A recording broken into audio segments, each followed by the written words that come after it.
ખુશ રાખે. તો મિત્રો આપણે જે ગીર સોમનાથથી ભાઈ આવ્યા છે આપણે સ્પેશિયલ મળવા હાટું, તો આપણે મળ્યા હતા મવામાં. તો ભાઈ આપણે શું કહેવા માંગશે અને શું વાત કરશે, તો ભાઈ બહુ સેવાના કામ સરસ કરે છે. તો આપણે ભાઈ જણાવશે વિડીયોમાં કે શું શું સેવાના કામ કરે છે. તો મિત્રો મારા વિડીયોમાં બિના રહેજો. તો ચાલો આપણે ભાઈ સાથે મુલાકાત કરશું અને વાત કરશું. મિત્રો આપણે ભાઈ સાથે વાત કરવાની છે. તો બહુ સરસ મજાના સેવાના કામ કરે છે. તો ભાઈ આપણે કહે છે તમને કે કેના કામ કરે છે અને શું સેવા માટે કામ કરે છે. તો ભાઈ આપણે અત્યારે તો તમે આમ અહીંયા જ આવ્યા છે કે આપણે સ્પેશિયલ તમને મળવા માટે માસી ખૂબ ખૂબ તમારા આભાર. તો તમને મળવા માટે અમે નીકળ્યા ઘેરથી કે માસીને જ મળવું જ છે.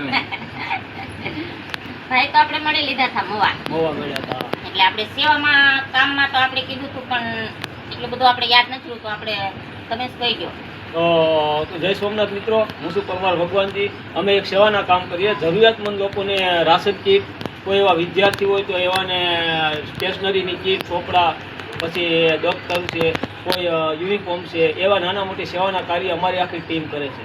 અને એ લોકોને આવવાની જરૂર નથી. અમને ફોન કરે એટલે અમે ડાયરેક્ટ ત્યાં જઈ અને તેની વિઝિટ લઈ અને અમે ખુદ તેની ઘરે જઈ અને રાશન કીટ ને એવી નાની મોટી મદદ કરીએ છીએ. તો અમારી આ સેવાની ટીમને તમે બધા સાથ અને સપોર્ટ કરજો. અને મારી ચેનલ છે પરમાર ભગવાનજી સેવા વિલોંગ, આઈડીને ફોલો કરજો. જય સોમનાથ. તો મિત્રો ભાઈ જો આવા સેવાના કામ કરે છે તો પણ મને તો ઓછી જાણકારી છે કે મને આવશે તો હું ભાઈ લગી તો હું પહોંચાડીશ. તો મિત્રો તમને પણ જો આવા કોઈ નિરાધાર માણસો હોય અને કીટ લોક હોય, તો કોઈ આમ ગરીબ હોય અને બહુ મજબૂરીવાળા હોય તો ભાઈને પણ ફોન કરજો. અથવા ભાઈને ફોન ન કરો તો મારા વિડીયોમાં કોમેન્ટ કરીને મને જણાવજો કે આ ભાઈ લગી આપણે મુલાકાત થઈ શકે.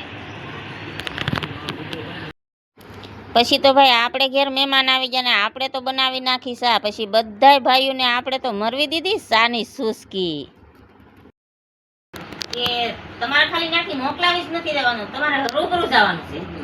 રૂબરૂ જવાનું છે. એ માડી ને એક દીકરો, બહુ આમ દીકરો અપંગ છે ને માડી આમ કઈ હાલી કે એવા નથી, તો એને કોઈ કામીનું કોઈ ખોડાવે એવું નથી. અને એવા લોકોને તમે આમ સપોર્ટ કરશો ને તો નહીં તમારું આમ હાલી જશે. ભગવાનની દયા તમને થાય ને એને એમ થઈ જાય કે અમારા ભગવાન આવી ગયા. તો તમારે શિયાળ બેઠ લગી છે ને એ માડીને ઘરે તમારે ફૂલની તો ફૂલની પાકડી જે તમને મળે એ તમારે. અમે એમ જ નથી કહેતા કે તમે એને ફૂલ કરિયાણું જ આપજો, પણ તમને જે મળે ખાલી ના લગી તમે જાણકારી એને લઈ આવશો ને તો અમને એમ થઈ જાય કે નહીં અમારા શિયાળ બેઠની અંદર માસીને પણ જાણતા હતા ને આવ્યા થાય એમ અમારા શિયાળ બેઠ વાળાને થાય એમ. એટલે એ માડીને ના તમે મુલાકાતે જઈ આવો ને તો બહુ સારું પડે એમ. અને શિયાળ પેટ એ નંબરમાં જોવાતું આવે અને એનો ઇતિહાસ પણ તમને જણાતો આવે ને. માડીને ના એકવાર તમે જઈ આવો.